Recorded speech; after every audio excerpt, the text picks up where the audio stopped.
Just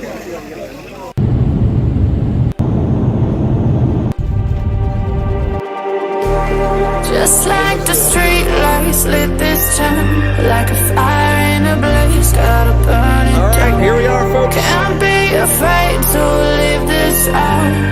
We got this far, don't know how. I see danger in your eyes. They know we'll burn down the night. Coming just like the sunrise. You know that we gonna light it up tonight. We gonna light it up tonight. We gonna light it up just like the sunrise. We gonna light it up.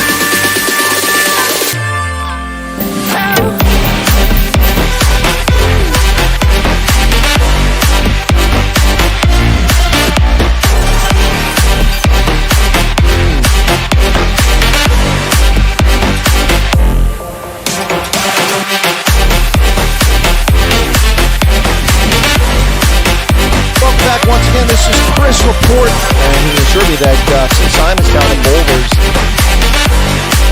folks, this is Chris Wyatt reporting from South Africa.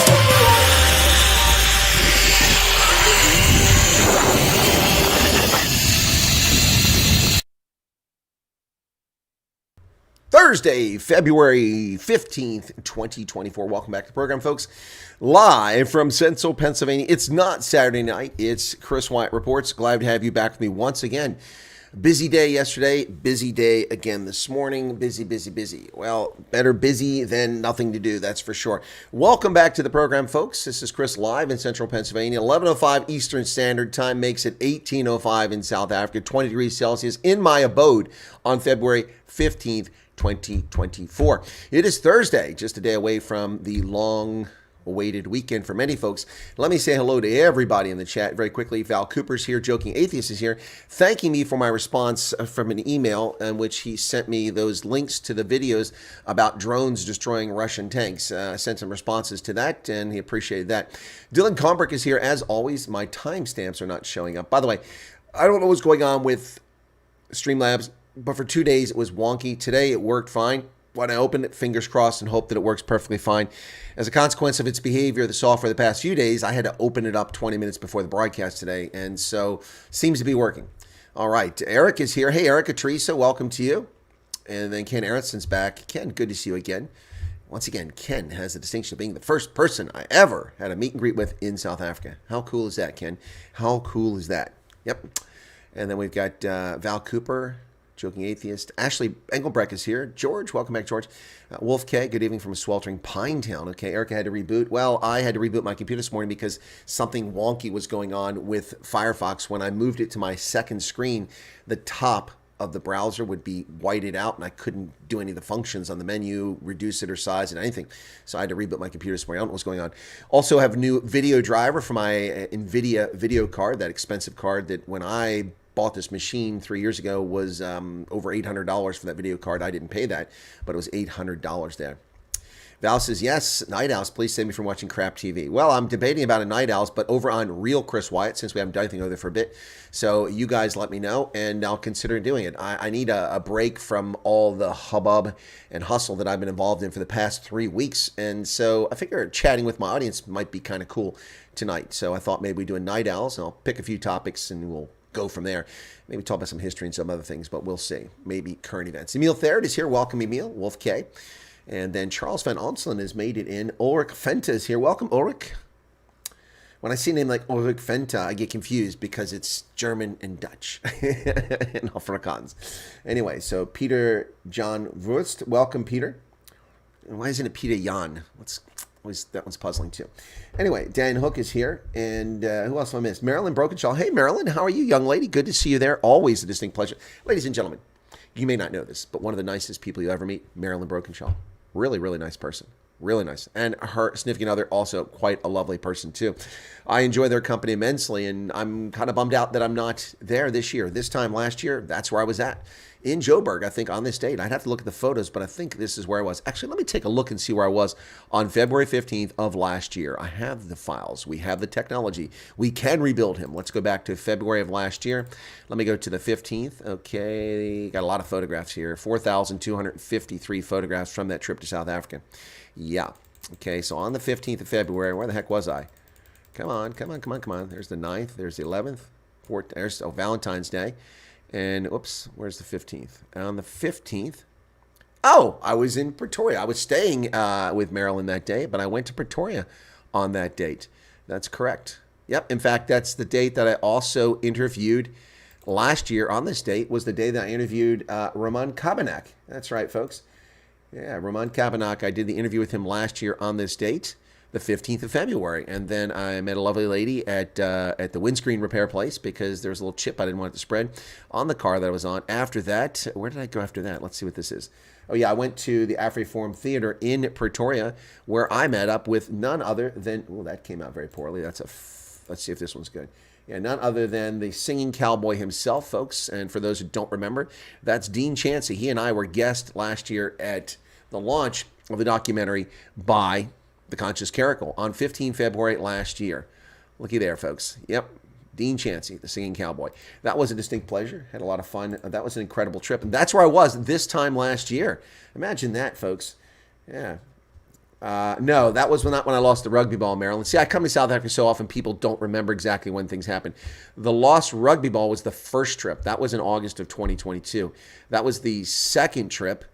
And then the third trip, of course, was just a few months back in July and August. I would be there for another trip right now, but the dental bills, the repair to my car, which cost me, on the order of 36,000 Rand to fix a transmission junction box that had to be fixed. Then the 19,000 for the new for the replacement crown, and then another 26,000 for the root canal. All of that adds up, folks. It all adds up. Not to mention my regular bills, my mortgage, my utilities, my gasoline cost, the petrol is through the roof, and the grocery costs, which are really climbing. I'm going to start eating cardboard very soon. Now, there's got to be some cellulose and nutritional value in cardboard. I mean, I'm kind of hungry. Well, the chat rate is really slowed down, so not much point in me going on with the chat. Let me go ahead and get to the news, all right? So the African National Congress, under pressure, pulls out the Trump card. No, not the Donald Trump card. Apartheid. Apartheid. That's right. Yes, the ANC says that the opposition wants to cling to apartheid wealth. I'm sorry. When did the Inkatha Freedom Party ever get apartheid wealth?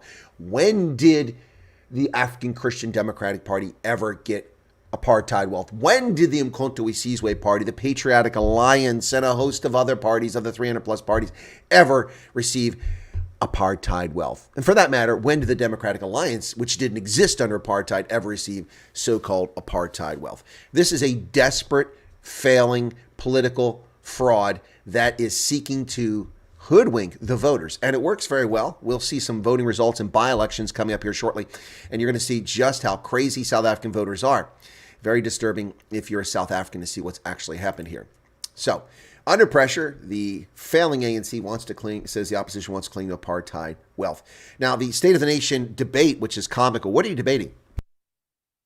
What are members of parliament actually debating right now? Debating? There was no State of the Nation address. Cyril Ramaphosa gave a pathetic campaign speech, not a State of the Nation address. He talked about Dinsuelo and a fictional life that does not exist for the vast majority of South Africans, especially for black South Africans. Cyril Ramaphosa, with his wealthy, connected, lovely mansions and ritzy life given to him because of his patronage, is not exactly the candidate to be talking about Dinsuelo. It should be someone else doing that, if such a person even exists.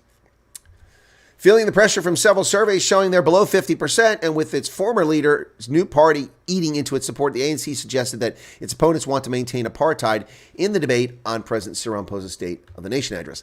Now, here's the thing, ladies and gentlemen. The ANC didn't end apartheid. They didn't dismantle apartheid. Apartheid was dismantled by the National Party before it left office. Every single piece of race legislation was eliminated by 1992, was gone before they even had the referendum to end the system as it existed. This is a myth. This is a lie. The following is a lie from the African National Congress. They did not liberate South Africa. They did not end apartheid. They did not dismantle apartheid. They did not cause transformation. They caused destruction in South Africa. They destroyed every state-owned enterprise. They destroyed every piece of infrastructure. They destroyed every bit of the country's democracy, which ironically, they were lead proponents of crafting the Constitution for. The ANC did not free South Africa. The ANC did not end apartheid. The National Party, the party complicit in creating separate development, ended separate development, and all of the racially linked legislation that was along with it before the ANC ever won a single vote. That is historical fact. That is the reality. Stop listening to these thieves who lie to you based on your skin color. They will pander to people. Trash removal, the rubbish removal here. Private company, getting expensive because the Chi-Coms won't let us ship our plastic to China anymore. But 2 days late, but that's not their fault. We had 6 inches of snow the day they're supposed to pick up the snow, and they had to delay the pickup. So now they have to scramble and probably work through the weekend and pay their workers extra, which will cost us more or cut into their profits. But that is the private sector, alive and well, and at work. No rubbish on my streets, all being picked up by the private sector. So the ANC freed nothing except themselves to steal from South Africans. Well, those in the central Karoo who lost their power owing to high windstorms knocking over these high-tension pylons finally have power restored 2 weeks later. Electricity has been restored to several towns in central Karoo and surrounding regions after the power outage left members of the public with no power for 2 weeks. The prolonged outage left large parts of the Western Cape, including the Karoo, in darkness for the past 12 days. I wonder what happened to crime. In a video posted on social media today, Western Cape Premier Alan Windey said that it's been a crisis. Food has been going off. People have other food security issues, so today is good news. Well, yes, it is good news, but it shouldn't take 2 weeks to restore those pylons. Senior ANC leaders on a trip to Russia. Ladies and gentlemen, let me riddle you this. What is one of the largest colonizing countries in the history of humankind? What country expanded its political system and its cultural system and its religious faith to conquer and subjugate Circassians, Kazakhs, Ukrainians, Belarusians, Estonians, Latvians, Lithuanians, Poles, Czechs, Romanians, Georgians, Kazakhs, Tatars? Which country colonized 1/7 of the Earth's land surface? Which country was that? A little country that started in Kiev and then moved its headquarters to Moscow. Yet, Fikile Mabalula is leading a delegation to Moscow to fight against the new manifestation of colonialism. By the way, speaking of it, who are the most successful colonizers in history other than the Russians? Who might that be?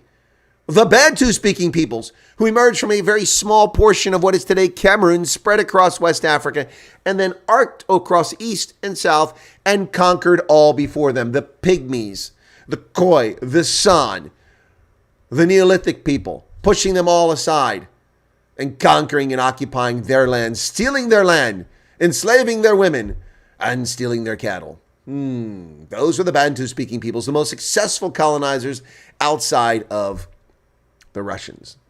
Yep, there you have it. But Fikile Mabalula is on his way to Moscow to waste more taxpayer money instead of feeding the poor, building roads, and ending crime in South Africa. The ANC, led by its ludicrous Secretary General Fikile Mabalula, will join a gathering of like-minded nations to fight against the new manifestation of colonialism. The Forum for the Freedom of Nations kicks off in Moscow today and is meant to play an important role in launching an international discussion on all aspects of the topical issue. According to the leaked international relations information note, 7 ANC members flew to Moscow. Yeah. So, colonialism. Fine. No AGOA. No HIV money. No antiretrovirals. No protection of the sea lanes around South Africa. And no more imports to the United States from South Africa. You don't like colonialism? You call anytime someone engages with colonialism, footsick. Piss off. Keep it to yourself. Idiots. Idiots. Well, public violence charge is likely not to stick against Mr. Van der Merwe. Francois van der Merwe, Devin Hofmeyer, Willem Petzer, and TV Wessels were all accused of public violence and assault at the Groblersdal Magistrates Court. Lawyer for Francois van der Merwe, a prominent member of the right-wing Bitte Eindes, Thursday told the court it's unlikely his client would be convicted of public violence because there was no public. He was alone. He has been remanded for a month in prison because he's accused of pushing his elbow into a police officer. Julius Malema, a sitting member of parliament, violently, physically, on video, assaulted a white police officer in a racial attack at Winnie Mandela's funeral. And Julius Malema not only walks the streets, he sits in parliament. Wow. Wow. Temba water treatment plant, a victim of cable theft. This nonsense, this scourge of South Africa needs to end, or the country will go back into the dark ages. South Africa is rapidly approaching the 13th century with what's happening there. Temba water treatment works hit by cable theft and vandalism. The Temba wastewater treatment works incurred damage worth 400,000 rand due to 2 instances of cable theft and vandalism of panels this week, according to the city of Tshwane. Now, this is a reason why the city of Tshwane cannot spend its budget, because of these thieves and also the ANC causing chaos with torching trash trucks and other city issues, city vehicles. Tshwane could lose 1 billion while the ANC wants to hand over failing water services to Mchunu. Well, that's not exactly accurate. This story conflicts with what Mayor Cilliers Brank said yesterday. The News 24 here fails to mention the reason why the city actually has not spent the money as they carry the water for the ANC in election year. News 24 playing lead campaign agent for the ANC here again. Yep, in a letter, National Treasury Deputy Director of Intergovernmental Relations wrote the Treasury intends to halt allocating several grants to Tshwane, including $4 million for this, $614 million for that, $400 million for that, $117 million for this, and $17 million for that. And that is over 1 billion rand. It's true. But they fail to print the reasons why it actually happened, running a story that is highly partisan and not objective in the remotest sense. Well, Jacob Zuma's Umkhonto we Sizwe party has seized the day, increasing their stake in KwaZulu-Natal, shocking the ANC and frightening the EFF. That's right, ladies and gentlemen. Let's take a look at some of the by-elections that took place here in the country. The IFP and MK make big gains in KZN by-elections, while the Patriotic Alliance steals a constituency from the Democratic Alliance in the Western Cape. The Patriotic Alliance has snatched one from them. The MK party is encouraged by its KZN by-election showing. There is Jacob Zuma, the obese octogenarian criminal. Jacob Zuma's 2-month-old MK party recorded another strong showing, securing 28% of the vote in a by-election in Pongolo in Zululand. It's a notable increase from the 21% that it received in a recent by-election in Vryheid. The 2-month-old parties compete with organizations that have been around for a long time. Yep. So, the ANC is in trouble in KZN. It will lose KZN. I wasn't confident about making that pick in November of 2021, but I said it's possible. I said that in this election this year, the ANC would lose the Western Cape, they would lose Gauteng, and they could lose KZN if the IFP proved that by running municipalities, it could govern effectively. Well, I did not anticipate the formation of Umkhonto we Sizwe. That's another monkey wrench thrown into the mix, which means the ANC is going to be pummeled in KZN. Well, let's take a look at these by-elections. Daily Maverick reports that the MK party snatches votes from the ANC and the Inkatha Freedom Party in fierce Zululand contest. Yep. So let's take a look at this. In KZN, the Umkhonto we Sizwe party continued from where it left off in a recent debut by-election by taking votes off of the IFP, and now the ANC to give both established parties a fright in a marginal IFP seat. Yep. So, here you go. In this race, IFP took 36%, the ANC took 33%, and Umkhonto we Sizwe took 28%. And little EFF just 2% of the vote. That's in Pongolo. Sliding down to another poll, Ward 11 in Newcastle, the IFP got 50%, the ANC 15%, Team Sugar, it's actually a political party, got 15%, the EFF got 13%, with an independent candidate getting 6%. 50% went to the IFP. It's 20 kilometers outside Newcastle.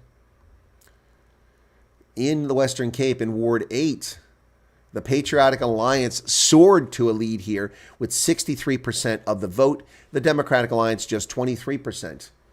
Just 23%. This is in George on the Garden Route, Ward 8. The DA had edged the Good Party by just 64 votes in the municipal elections in 2021. But now the Patriotic Alliance has surged ahead here. Good lost all 3 seats in its wards. The DA picked up 2. The PA got 1.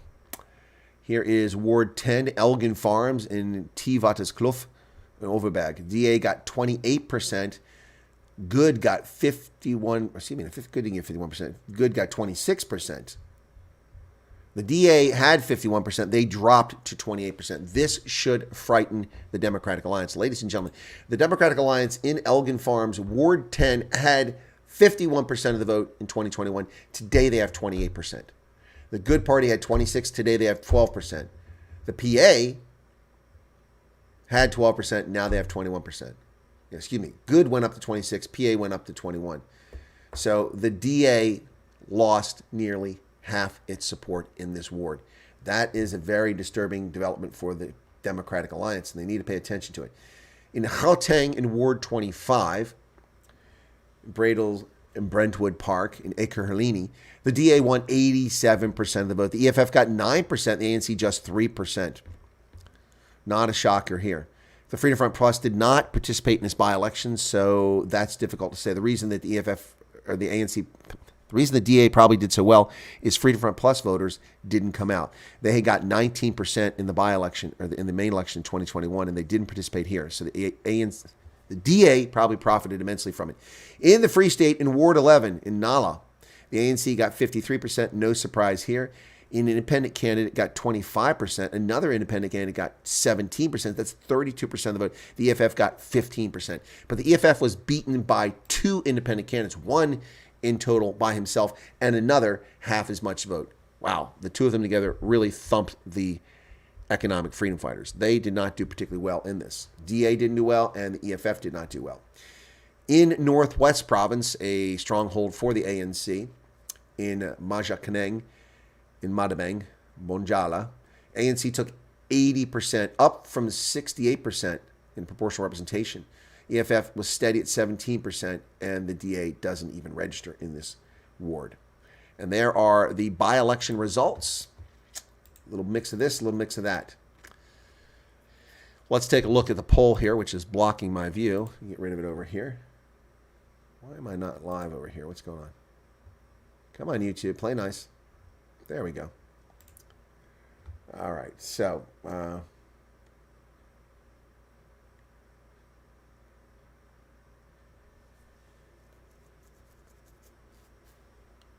vote for good is, is a vote for the ANC. Yeah, well, so is the same with MK or the EFF. Cape Town taxi violence continues to take lives in a shockingly lawless land of South Africa. 12 dead already in 2024.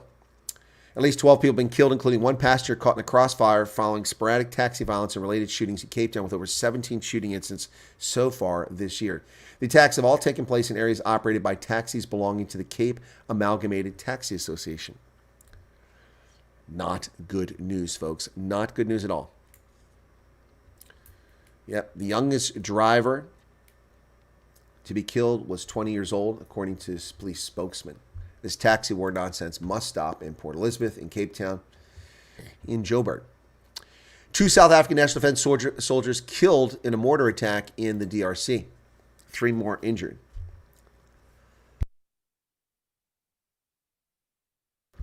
Two South African National Defense Force soldiers killed in the DRC following a mortar attack. In a statement, the South African National Defense Force said a mortar had landed in one of their bases in the afternoon, and as a result of indirect fire, they suffered 2 fatalities and 3 members sustained injuries. More information was not available. So, disturbing. Thoughts and prayers to families who lost their loved ones in a fruitless mission to further the political interest and the pockets of the corrupt ANC by sending troops to the DRC.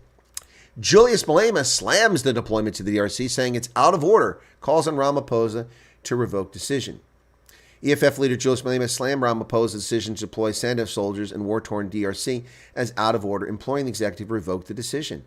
He said the deployment to peacekeeping operations should be stopped with immediate effect, adding that they were not fit to participate in the mission. Well, he's correct, but the problem with Julius Malema is that Juju is Mr. No. He's Dr. No. Julius Malema is 180 degrees opposite of everything that the government says. It happened when Zuma was president. He was the head of the Youth League, and he got kicked out of the ANC for his behavior. And ever since he's been in power, in Parliament, all he has done is say the complete opposite of what the government says. He's never proposed a single piece of legislation that would benefit South Africans. He's never proposed any solutions for South Africa. Instead, he's a race-hustling, slimy piece of crap. Yeah, that's who he is. Juju Malema.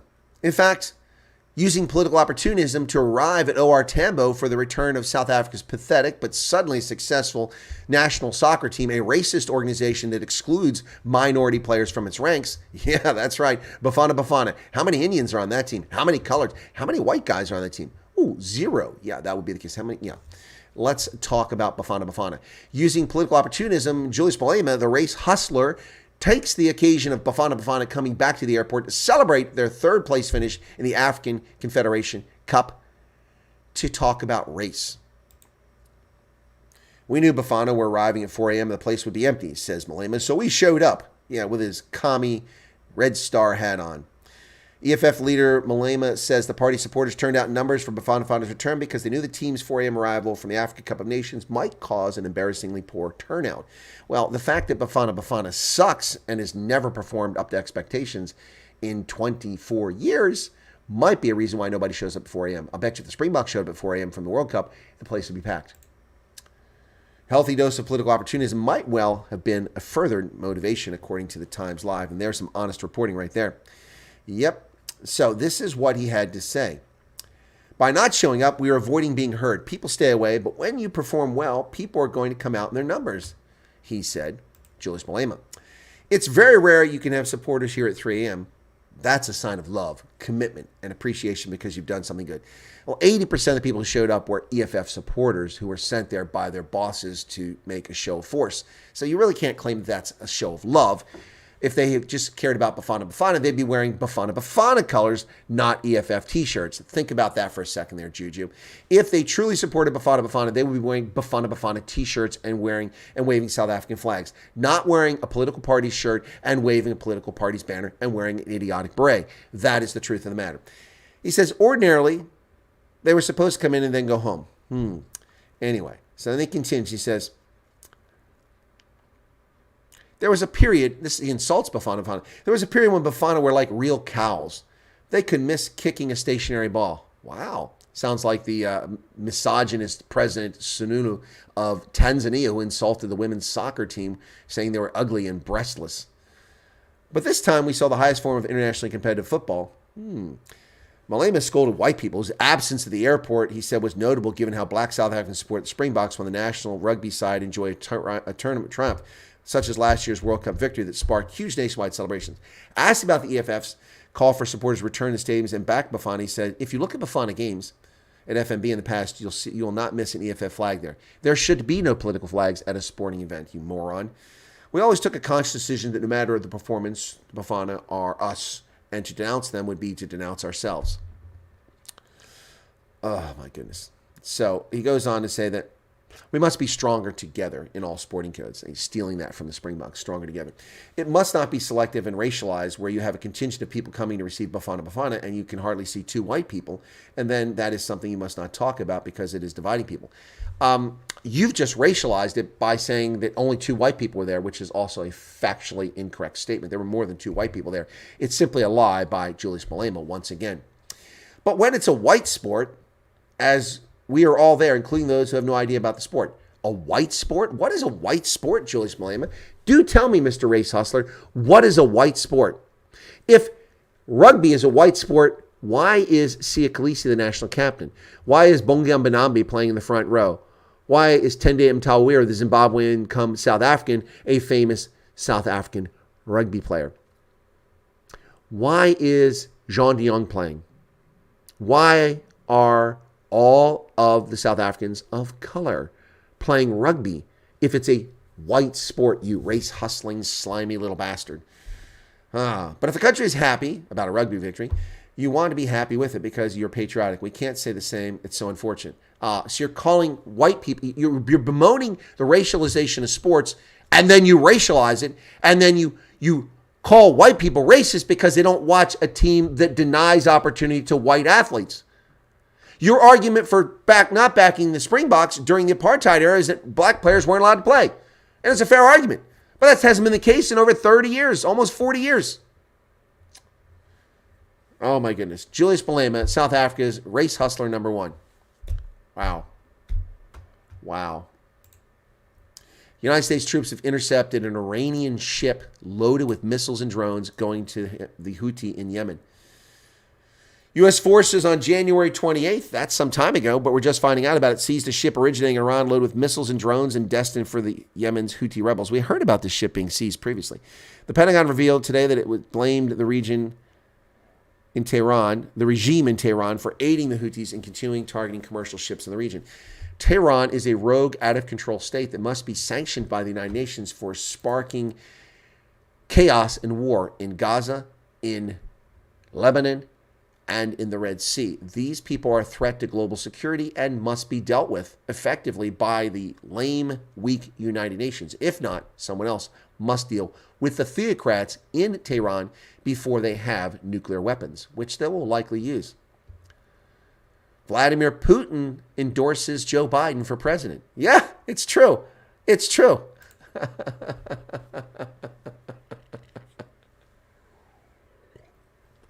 Putin says Russia prefers Biden over Trump in the U.S. election. So once again, the demon rats have the support of their friends in the Kremlin. And of course, they'll turn this around and say that Putin is Trump's friend. But Putin wants Biden. Of course, in their convoluted logic, they'll probably say that this is an endgame by Putin. He's just saying he wants Biden, but he really wants Trump to win. Good God. Vladimir Putin endorses Joe Biden for president. The Russian president said he preferred Putin preferred Biden over Trump, describing the president as more experienced and predictable in his first public comments on the race. What that means is demented and flaccid. That's what it means. Predictable means he will bend over and do whatever the Russian puppet master wants him to do. Wow, Putin faces an election next month. They expect to win after Russian authorities eliminated any serious competition.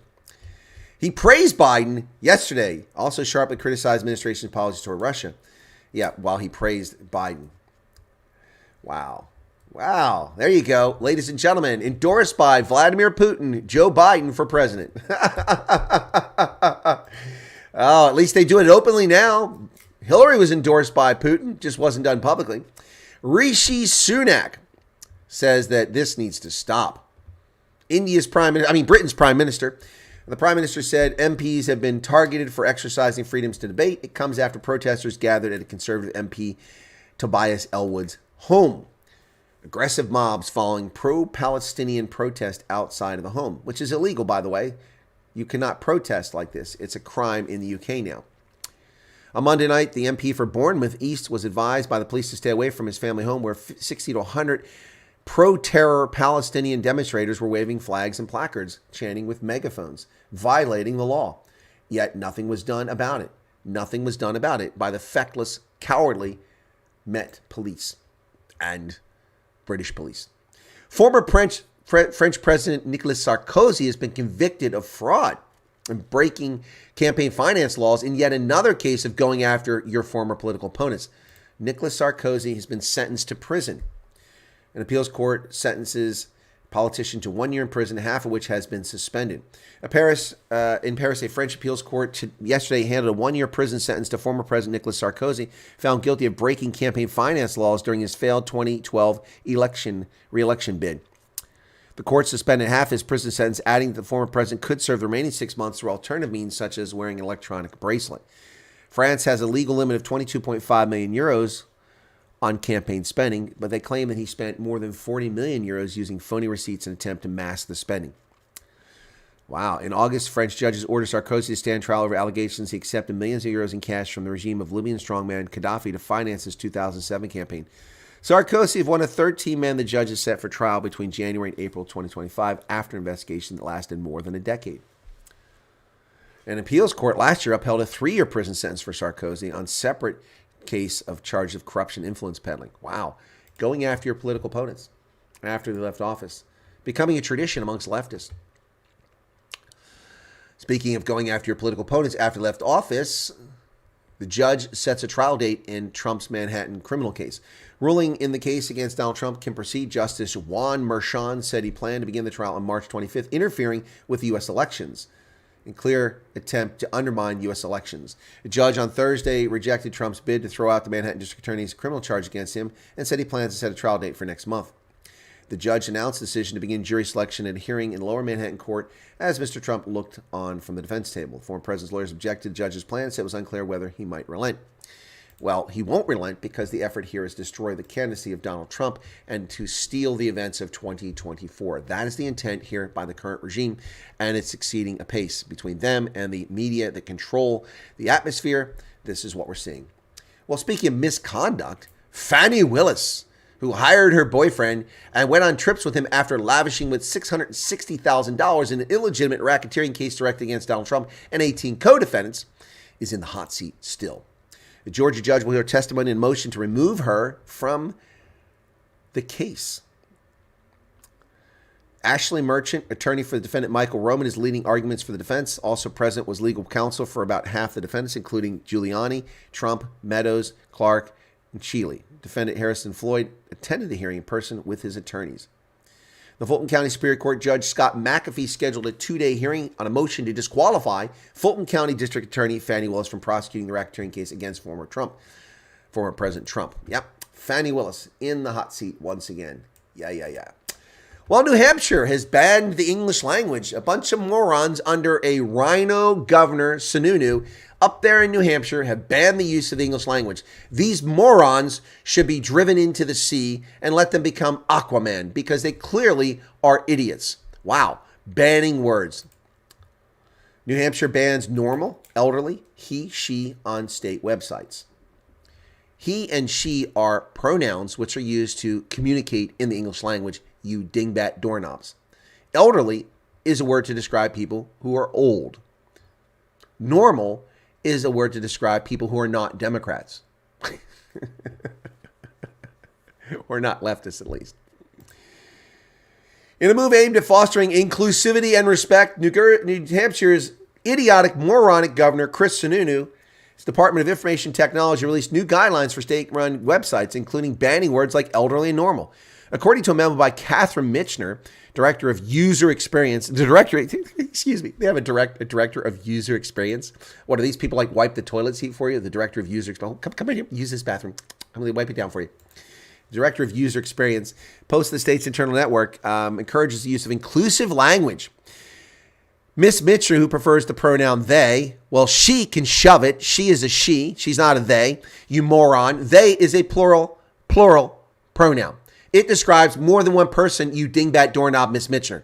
They describes more than one person. It is not your pronoun. Unless you are two individuals occupying the same body like Billy Milligan or Sybil. Then maybe we can say they. Idiots. So the push towards inclusivity is not about political correctness, but it is, but about acknowledging and valuing diversity. No, it's not. The memo explicitly suggests the use of they as a singular pronoun to replace gender-specific references. No, then how do we describe a plural group? Do we say theys? Does that become the English language? They becomes theys? Theys said, theys did. What a bunch of idiots. Shut up. Remove these people from office. The guidelines suggest avoiding words traditionally tied to gender and proposing alternatives like human-made instead of man-made. Additionally, the terms chairman and manhole are discouraged in favor of gender-neutral expressions. So what do we call it, vagina hole? What is it? It's not a manhole? The move extends beyond gender, addressing terms like citizen, revealed to be potentially exclusive of foreign tourists and brown bag lunches. Excuse me? Excuse me? Citizen. We are citizens, you morons. And foreigners are not citizens. It's not a disclusive term. It's not a derogatory term. It's the English language. And then they want to change brown bag lunches. What, are we going to call it pink bag lunches? They're in a brown bag. These people are beyond moronic. which could unintentionally reference discriminatory practices. The discriminatory practices are your abuse of the English language, Miss Mitchner. She is an idiot. One notable directive is a caution against using normal to describe typical situations, as applies that anything deviating from the norm is abnormal or inferior. Abnormal does not mean inferior. You are abnormal. It doesn't mean you're inferior. You're a pretty successful woke leftist. Wow. Wow. New Hampshire is gone. It's gone. Speaking of gone, the Navy has surrendered to wokeness too. Now, sailors can stand around with their pockets in their hand like lazy little turds stand on a street corner. It has long been the norm for soldiers, sailors, Marines, and airmen to be prohibited from standing around with their hands in their pockets because it's not professional. It's lazy. But now you can stand around with your hands in your pockets and you can wear false eyelashes in uniform. Can you imagine this? Wearing false eyelashes. The Navy may have found an answer to its daunting recruiting challenges. Sailors in uniform can now put their hands in their pockets. The decision to lift the service's decades-long ban was announced Wednesday in an official bulletin known as NAVADMIN that also addressed changes in uniform items worn by female sailors. The restriction on placing hands in pockets while in uniform is rescinded. Sailors are authorized to have their hands in their pockets to play with their penis. While they're doing so does not compromise safety or prohibit the proper rendering of honors and courtesies. In addition to the pocket policy shift, female sailors are now authorized to wear false eyelashes or extensions, so long as they project a natural appearance and are no more than 14 millimeters in length. False eyelashes do not project a natural experience. This is bogus. This is a woke military that is suffering a recruiting crisis because people don't want to be part of this leftist fantasy. Oh my goodness. Wow. And now we have the Defense Intelligence Agency releasing its intelligence reports. Can you believe this? DIA is releasing intelligence reports about the Houthis to the public. Talk about transparency. DIA report confirms the Houthis' use of Iranian missiles and unmanned aerial vehicles to conduct attacks across the Middle East. Defense Intelligence Agency Public Affairs on February 6th released this. The DIA report confirms that they use Iranian missiles. Anacostia Bowling Joint Base analysis confirms the Houthi rebels have deployed various Iranian origin missiles and unmanned aerial vehicles. This is not something that should be in the public. Not by DIA. You're supposed to work behind the scenes in secrecy. You morons. You've forgotten your mission. You've forgotten your responsibility and your charge. This is shocking. This is the state of this country. We give away secrets. Joe Biden hides them in his basement. By the way, folks, last night I was a guest on Caravan to Midnight with John B. Wells. We talked about the document scandal and how Special Prosecutor Hur has given Joe Biden a free pass, despite the fact that he admitted that Joe Biden knowingly and willfully stole classified documents dating back from the time that he was a senator and left them unsecured in Biden think tanks and in his garage and elsewhere.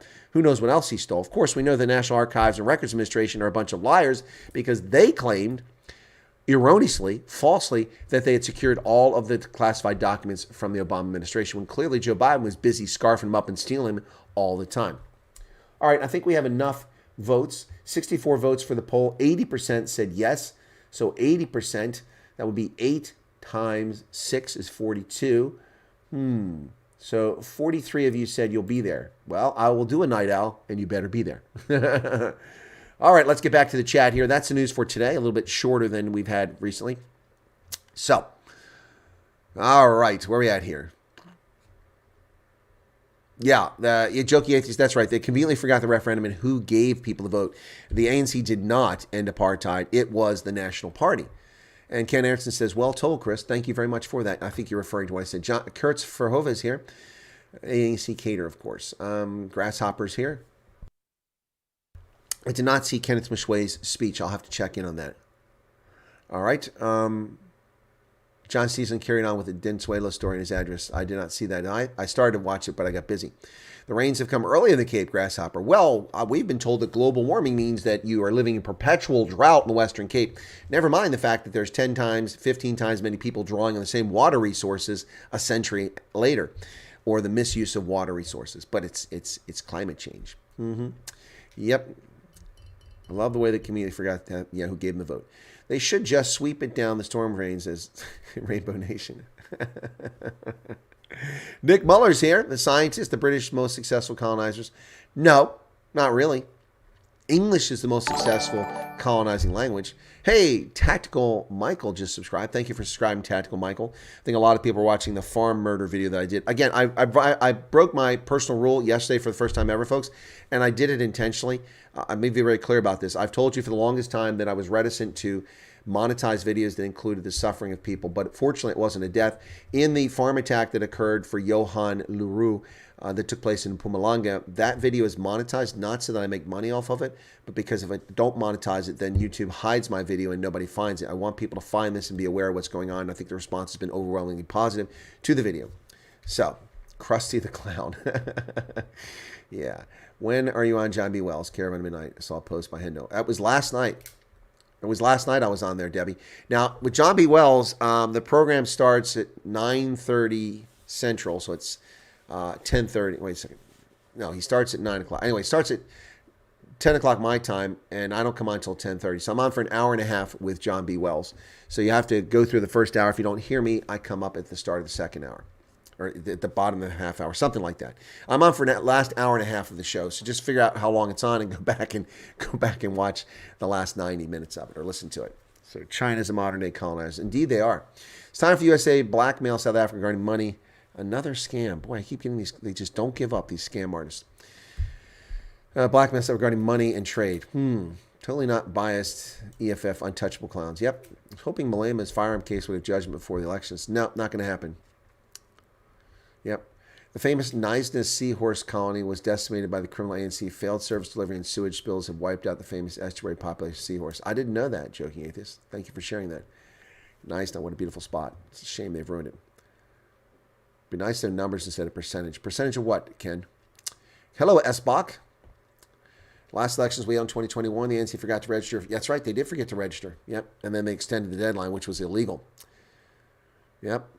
My prediction of the DA going under 50% in the Western Cape appears to be on track. The polls and most people disagree with me, but watch this space. They'll be in the 40s. Patrick, you might be right. You might be right. I don't have enough data to make that argument. In my time in the Western Cape, I have not seen that to be the case. However, their support is flagging in the Western Cape. The DA's support appears to be flagging all over the country. It's a shame. It's a shame, but it seems to be happening. Yeah, any vote is better than the ANC and the EFF. That's correct, Debbie.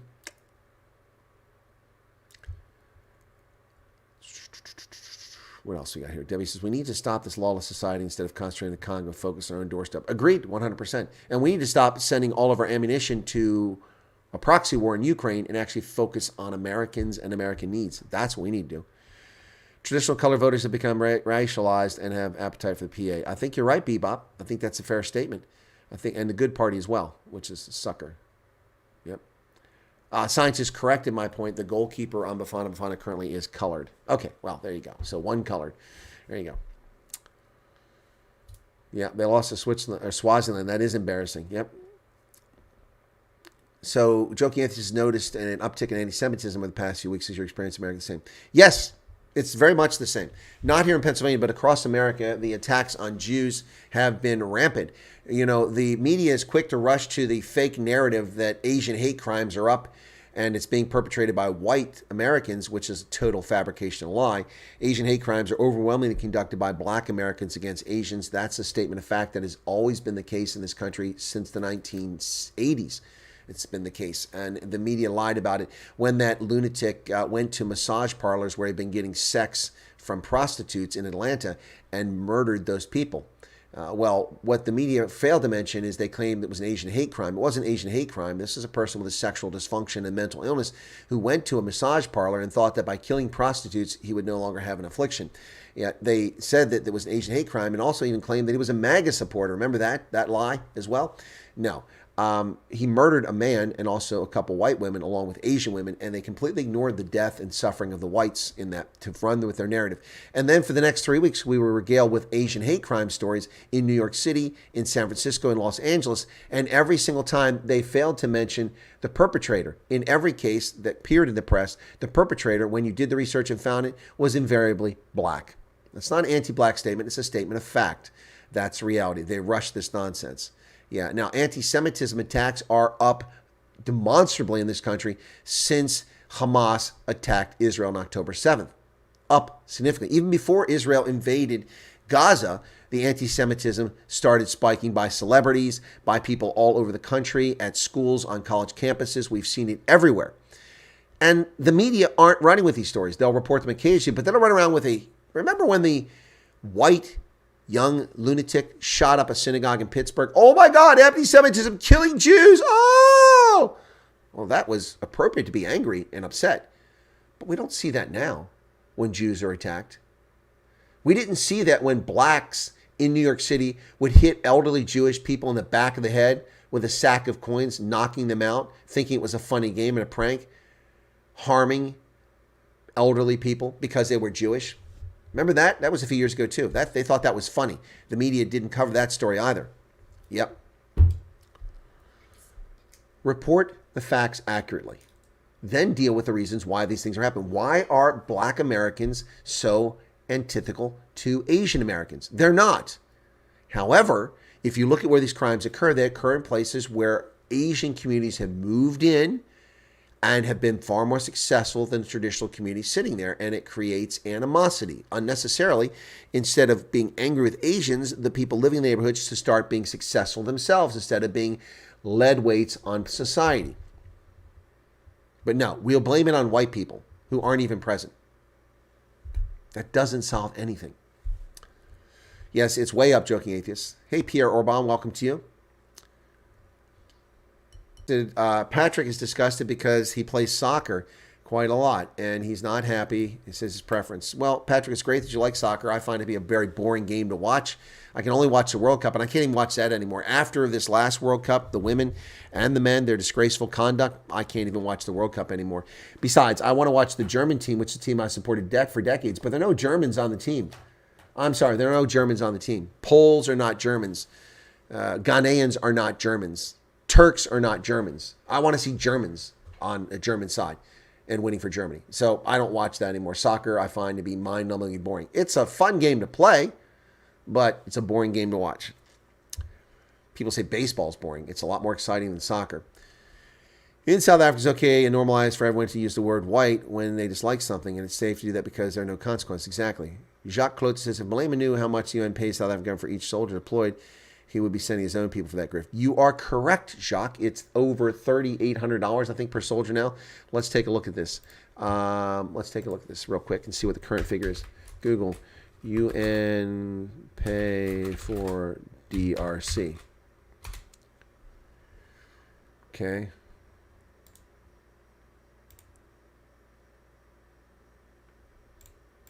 I think I got to do peacekeepers because... Okay. All right. This is old information. Old information. So where's it at? Come on. From 2019. So I don't have the current.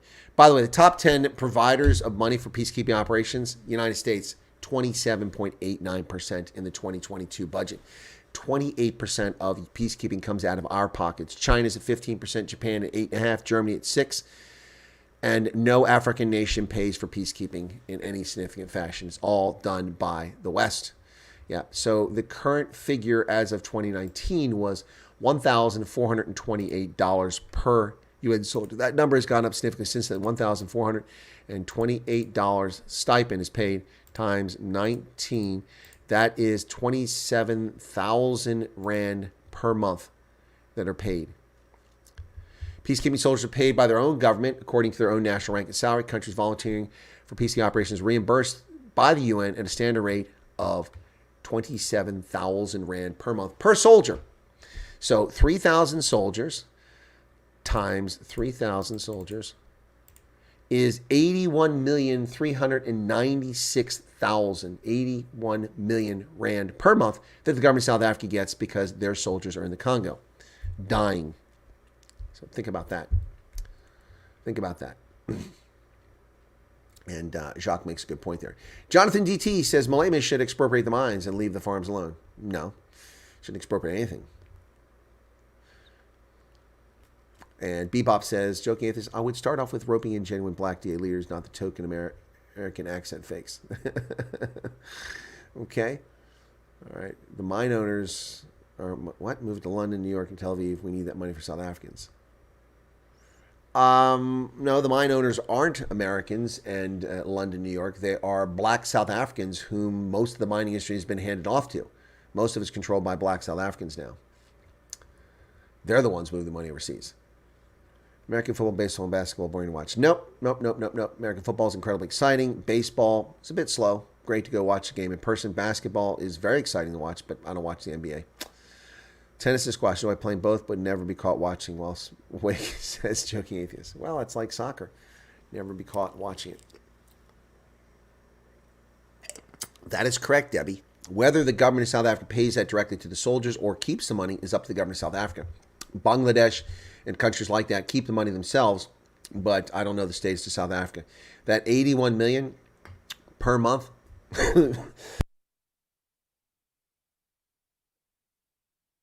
That would be nearly R1 billion per year for 3,000 troops in the Congo.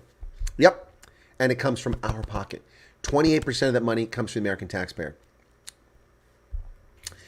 28% of that comes from the American taxpayer. Yet we are evil, evil, evil. I'm so sick of these people. They're such clowns. Earlier today, there was a posting on LinkedIn from a gentleman who was a guest on my program a long time ago, Eric Olander. And Eric lives in Vietnam. He used to live in communist China covering it, but he found it unsafe to continue his journalism there.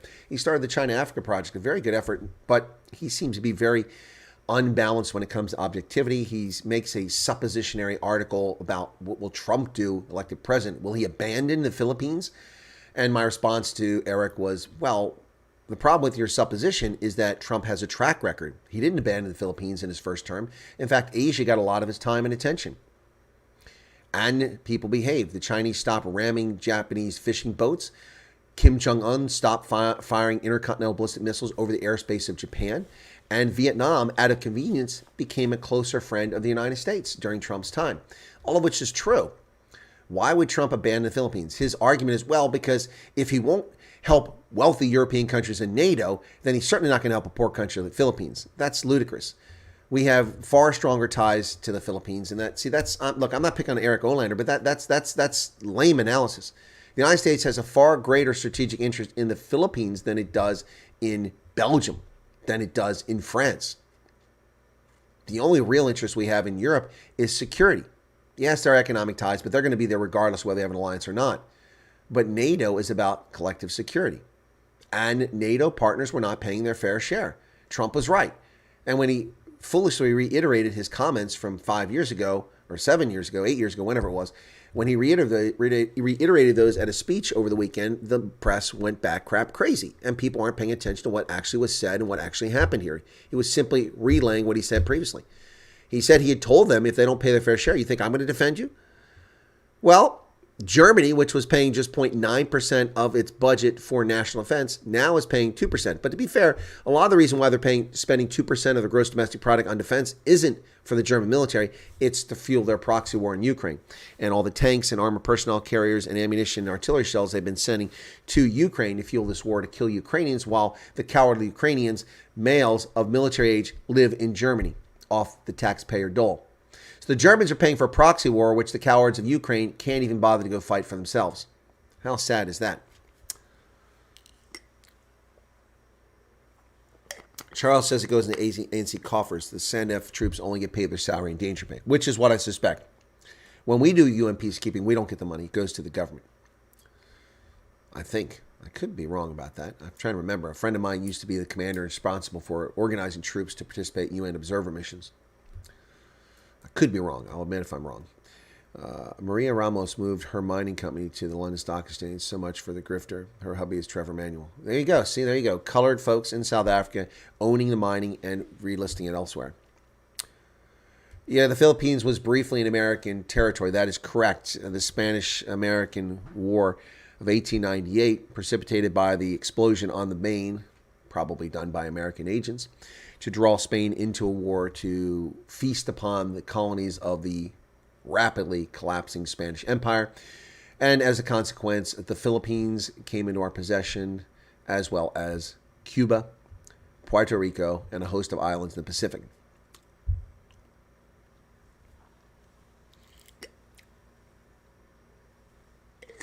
We quickly gave the Philippines its independence. There was a guerrilla war that took place, and the United States finally exterminated that war after a few years of conflict, fighting against the indigenous guerrillas in the Philippines. So, yeah, Philippines and the U.S. have a long history. We supported Ferdinand Marcos despite his corruption, and now his son is the president of the country. Patrick says, I like the fact Neil Beer has deep respect for the military veterans, the real ones. Yes, but Neil has baggage, but people need to get over that. People hate him on both sides of the aisle, but people also love Neil DeBeer. So, yep. I'll be speaking tomorrow at another event talking about South Africa's elections. This is something I did a few months back. It's difficult to figure out what the link is. It's for a group that's based in New York, and I'll be on a panel. Let me see if I can find the information on the panel. Where's it at? Come here. No, that's not going to help me. That's the wrong folder. So let me look and see. There we go. That's the one. That's the one I want. Okay, let me see if I can find it. So, come on. Bob Skinstad. Hey. He's showing up in my stuff. So, let's see what he says.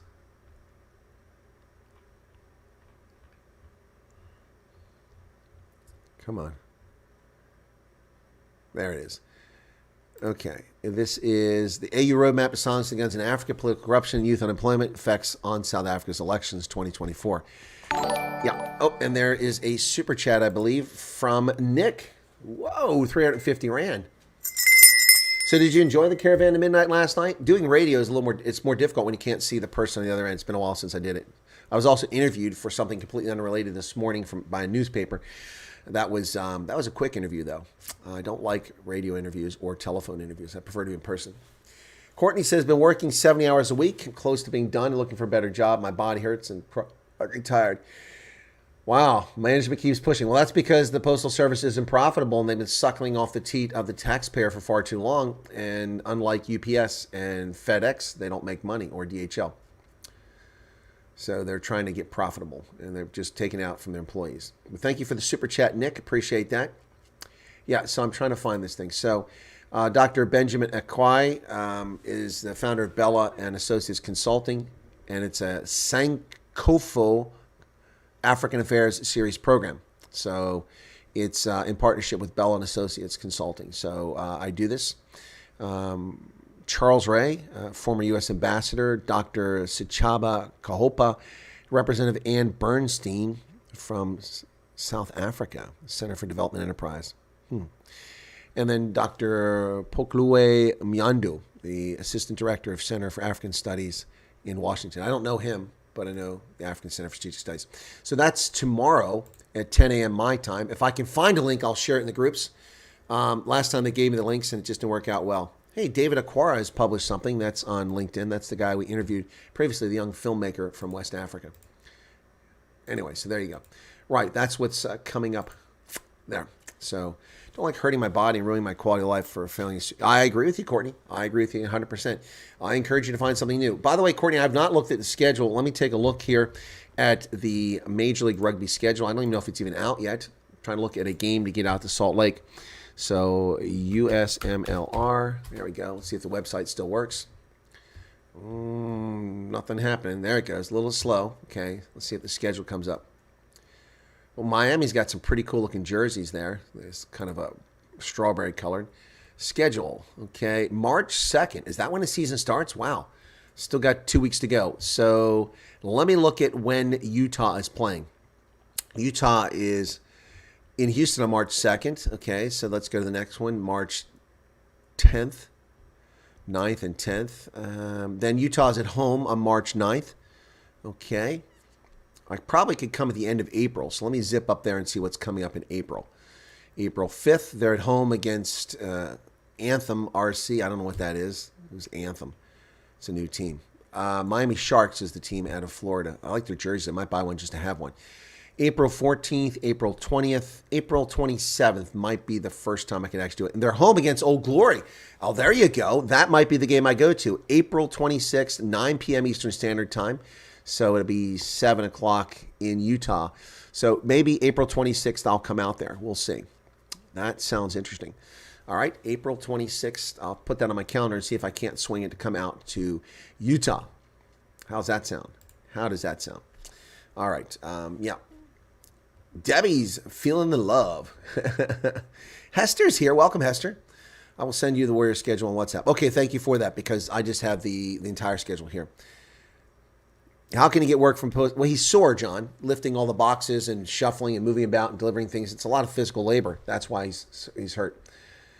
Well, I know you'll make time to meet up with me, Courtney. You've been asking me to come out for 2 years, so I know you'll make time. It'll be my pleasure. And if I come out there, it won't just be for the game. I mean, that's a long way to go to spend $1,000 plus just to make a trip. I'll go out there. I'll make videos about the Great Salt Lake, maybe the Bonneville Flats if I have time, the Family History Library. I'll do some live streams out there. I'll do a whole bunch of stuff. Joking Atheist says, let's kick off some super chats. Anyone care to match me rewarding Chris for his hard work? He deserves it. Well, thank you for that, Joking Atheist. 70 Rand. But Nick is ahead of you, so that's the second one. Thank you both for that. 81 people currently here. Thanks for tuning in. Folks, do you like my outfit? I'm wearing a K-Way shirt. I love this shirt. South Africans have some really good clothing, even though it's made in China. But they know how to design clothing. So this is a really good one here. I'm waiting for that super chat to come up. For the month, we're really way behind, by the way, folks, in case you're curious on super chats. But we have briefly pushed through a little bit. You know, we had 10,000 views on Tuesday. We had 4,500 yesterday because the farm video the previous day was Steve Hofmeyer video. Today, we haven't really had that level of viewing. We've had a few thousand, so we'll see what happens today.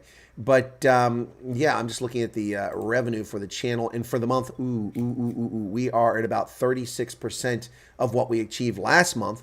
And we're still even only about 40, a little over 40% of the previous month. So at this rate, we are going to have the lowest month we've had.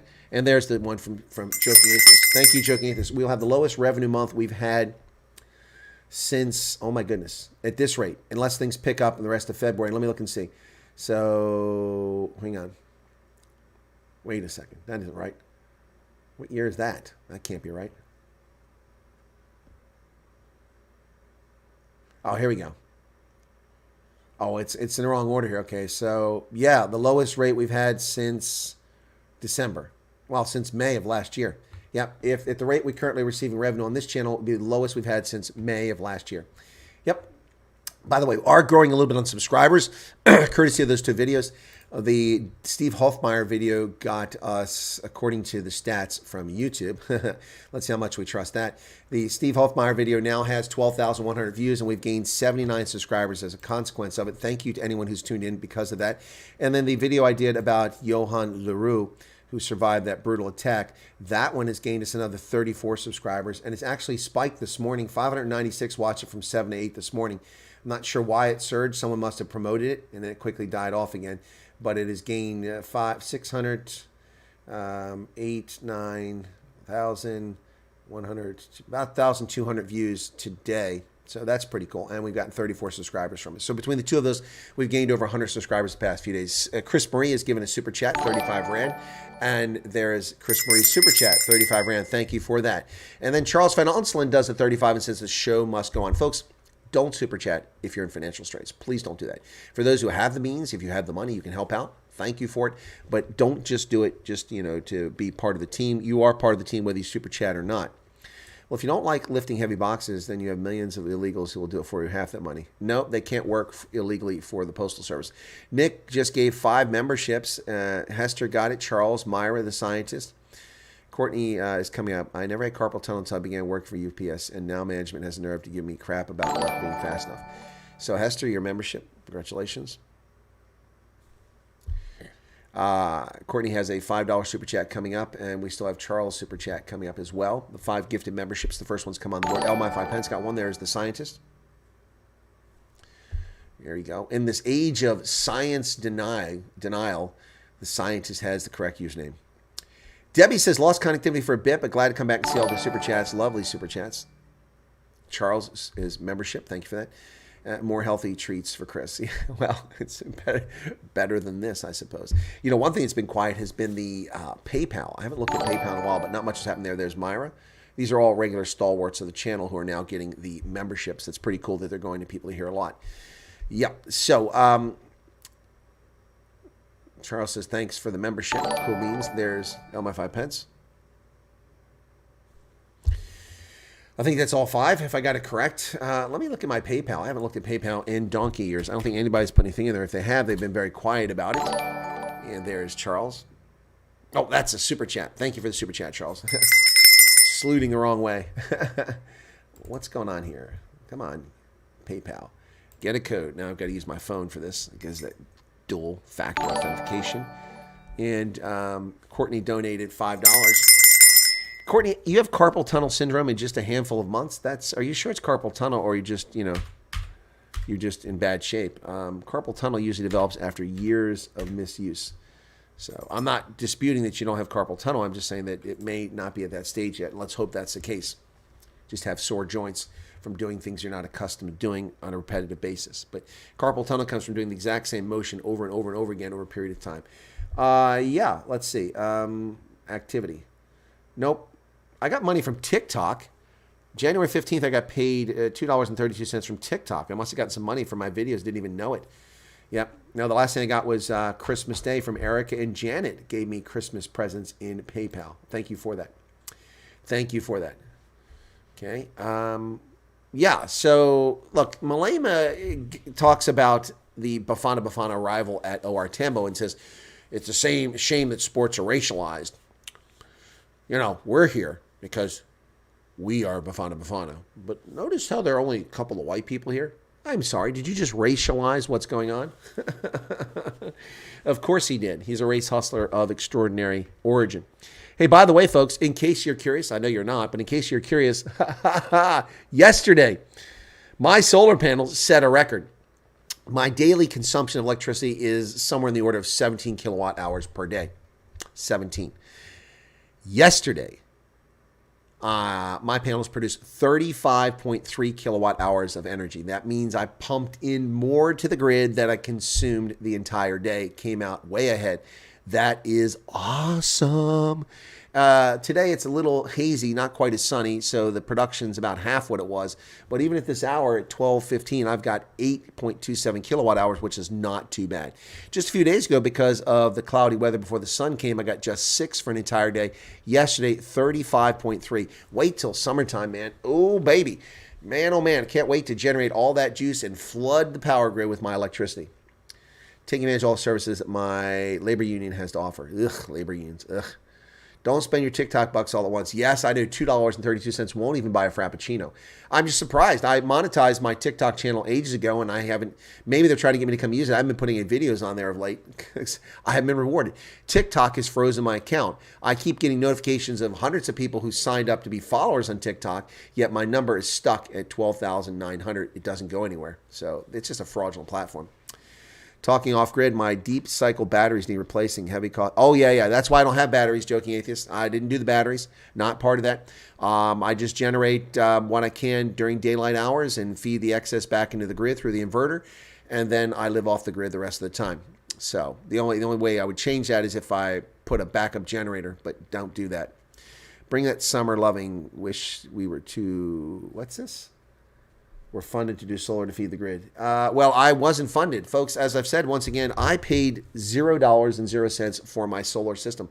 I paid nothing to install it. I paid nothing for the panels. I paid nothing for the hookup. I did none of the work to get the approval from the Homeowners Association, from the township, or from the public utility to connect to the grid. That wasn't nothing. I did nothing at all. They visited my home in July, just before I went to South Africa last year, and made their pitch. And I said, well, I'm a little skeptical. And they explained how it worked. I said, okay, fine. So I gave it a shot. But I said, but I won't be here, so you'll have to come back in October, because I was gone in July and August and gone in September to South Africa and then also to France later on. So they came in October, and in 2 days they had come, went on my roof, installed it completely, did no damage to my roof, completely installed the thing. It is not an eyesore. It's some people, their systems are eyesores. You can see the thick galvanized steel pipes that come down. Mine is kind of on the side near my drain spout, not even noticeable. The panels are on the back side of my house, so they're not even on the front side facing the traffic on the street. It's very innocuous, and it works pretty well. So the only problem I have is, of course, when panels don't get sunlight, they don't produce energy. And we've had a number of cloudy days in December and January, which crimped. But as of this day, since November 2nd, I have produced 1.48 megawatts of power. So I have produced 1.5 megawatts of juice for consumption. Yep. None of that is stored anywhere. It's all consumed instantly, either by me or by the grid. Last year, the U.S. Postal Service lost $6.5 billion. They've already projected operating. Yep, exactly. My expediency in delivering is not the reason why management fails. No, you're right. It's not. But that's what they think, and that's why they're pushing you so hard.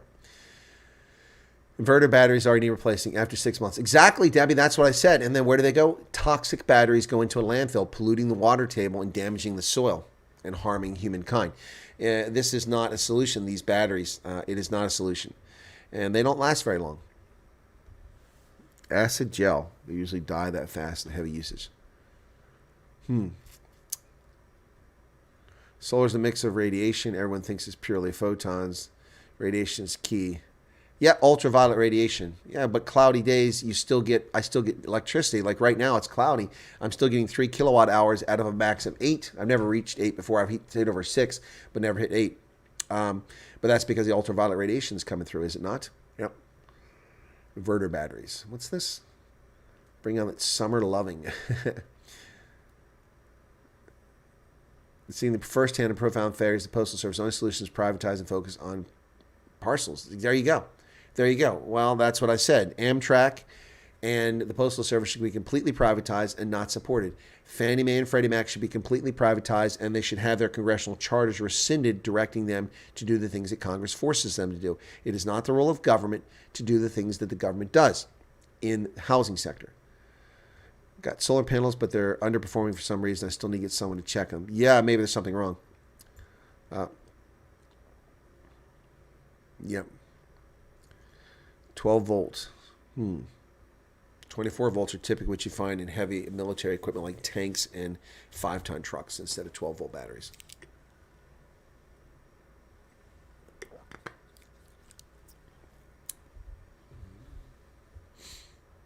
We only see the visible spectrum. The private postal service privatized, and Congress won't place absurd restrictions on policy. Exactly. And that's part of the problem. UPS makes a fortune. DHL makes a fortune. FedEx makes a fortune. And they're restricted. They can't deliver normal postal letters. They can only deliver packages and next day, express things. And they still make a ton of money, and they have been doing it for decades. Why? Because their businesses are designed to make profit. And you can't argue that they're not good for society, not good for business. I mean, UPS pays extremely high rates. Truck drivers get over $50 an hour now with UPS in this area. $50 an hour. I talked to a UPS guy the other day, and he said the drivers are getting $50 an hour in this area. $50 an hour, folks. That is about 900 Rand per hour. Sunburn, overcast conditions. Exactly, Garrett. I know that. I got fried on the lake out there in Northwest Province last year.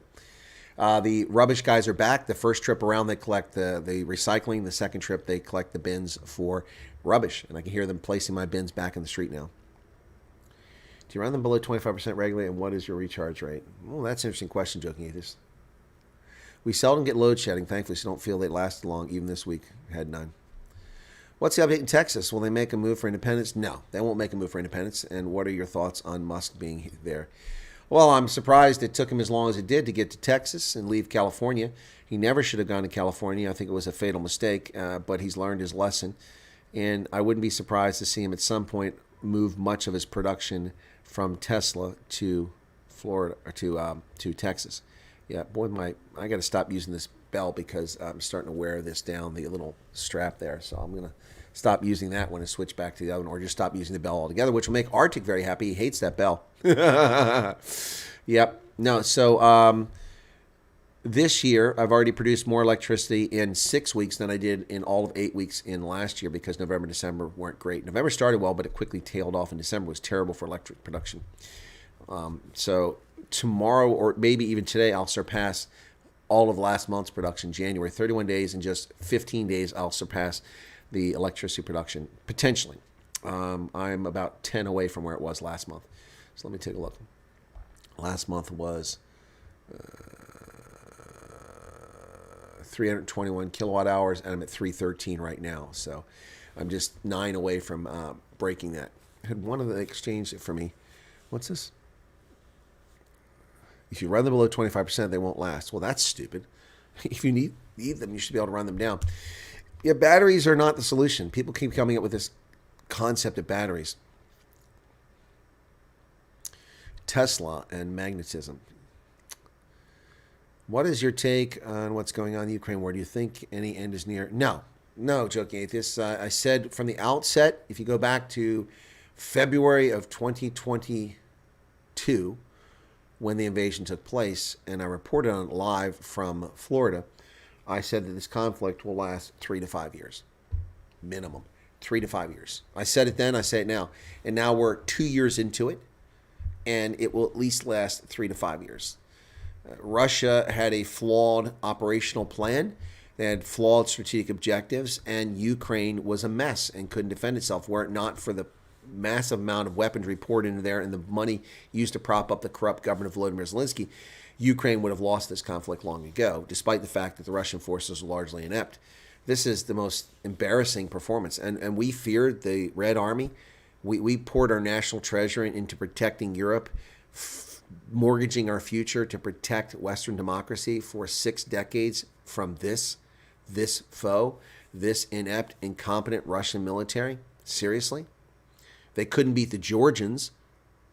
They can't beat the Ukrainians. This is sad. I don't know what people are freaking out over. Russia is, other than its nuclear weapons, presents no serious threat to NATO. Its nuclear weapons are a threat. And in the hands of someone like Putin, who knows? Watch a podcast where McGregor stated that the Ukrainians have lost 400,000. I think he's wrong because he was manning their lives. True. Well, the 400,000 dead, Charles, is likely including civilians, not just soldiers. They haven't lost 400,000 soldiers. The entire military is not 400,000. Yeah, vodka's bad news. We heat a sand battery pumping water through evacuated solar tubes. I'm not sure what a sand battery is. I am aware of molten sand that's used from solar thermal, which is now, they changed the name for it. But when you take massive mirrors and point them in and they heat up the molten sand, which is stored underground, and then that sand is poured and released overnight, and that generates the steam in the turbine, so you have power 24 hours a day. That I'm familiar with. But I'm not familiar with this sand battery. Is that what you're talking about? Yeah, so 400,000 dead. No, that's probably civilians. Ukraine's entire military is not even approached that. Let me see something real quick. No, same thing. Okay, so Google.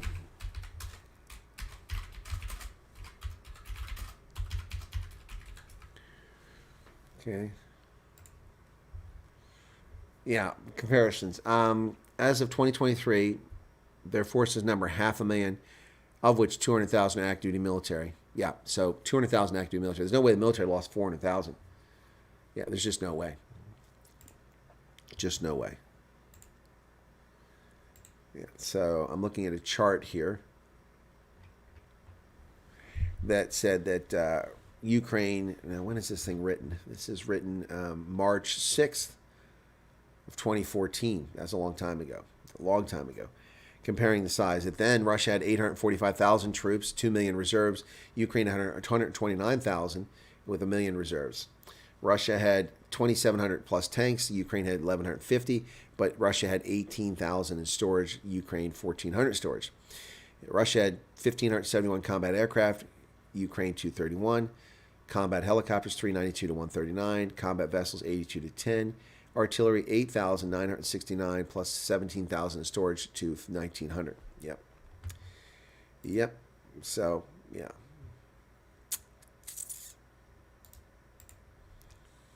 Let's look at statistic and see what they say. Oh, more gifted memberships. Wow. Okay. All right. So, yeah. Active soldiers, 200,000. So there's Sean Fundaventa got a membership. Sean, Uncle Duncan Shack. I haven't seen Uncle Duncan in a while. Alan Fredericks, Nalady, and John Huchin. Uncle Duncan Shack, thank you for that. What else we got here? Russians were set back because they lost many of their veteran soldiers in the first few months. That's not exactly accurate, Charles. If you go back and watch the events unfold, the Russians didn't lose veteran soldiers. The Russians lost green recruits. Instead of putting their best troops in, they sent their inexperienced troops in ancient equipment. Now, lady, they sent their ancient equipment in. Look at all the destruction that occurred. There were BMP-1s that were being destroyed by the Ukrainians and T-72s in the early stages of this conflict. The T-90s were held back. John Huchin. The T-90s were held back for some strange reason. They could have been used to drive to capture Kiev, but they weren't. And the Russians lost a lot of inexperienced conscripts in the beginning. Yep. What family is a moon? Strange charm. I have no idea what Nick is saying. I need to do more homework. What's that? Oh, about your, yeah. Colonel, keep that pimp hand strong. There's been much evidence to show that Russian dead. Colonel McGregor implied it was soldiers only.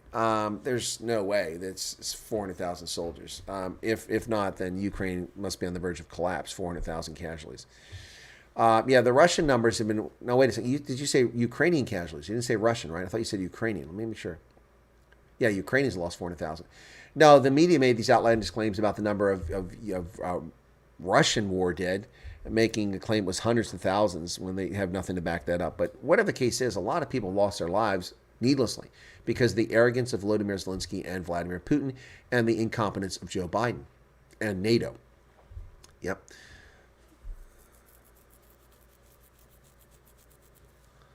All right, so yeah, that's the bottom line here. All these people are dying because of arrogance and incompetence. Yep. They're all special forces when they try to take Kiev, specifically an airfield. Yeah, that's true, Charles. That's true. They did lose a lot of talented special forces guys, but it just begs the question, how good were their special forces guys? How good were they? Not nearly as good as they were made out to be. I remember when I went to fight in Iraq in the first Gulf War. In the first Gulf War, we were told that the Iraqis had the third largest army in the world, 750,000 troops, and they were an impressive war machine, and they were a serious danger. And we were coming with a force of only 500,000, including naval forces and reserve and logistic units, and we're supposed to take on a foe that has 750,000 troops on active duty. Now, when you attack, historically, you attack in a 3-to-1 ratio. You need 3 attackers for 1 defender. That's the historical norm. And we were attacking at less than 1, 1 to 3, essentially, is what it was. But the Iraqis proved to be a paper tiger. And in retrospect, a lot of people should have seen that, folks. I mean, the Iraqis fought an 8-year war with Iran. The Iranians sent teenage boys to walk through minefields to set off mines so they could move their vehicles through there. They murdered their own people to walk through Iraqi minefields. And the Iraqis could not defeat the Iranians, who didn't have any fighters to attack them with because the F-4s were crippled because we refused to give them supplies because they were terrorists. And so they fought an 8-year war. They couldn't defeat Iran, a weak Iran, and we feared them.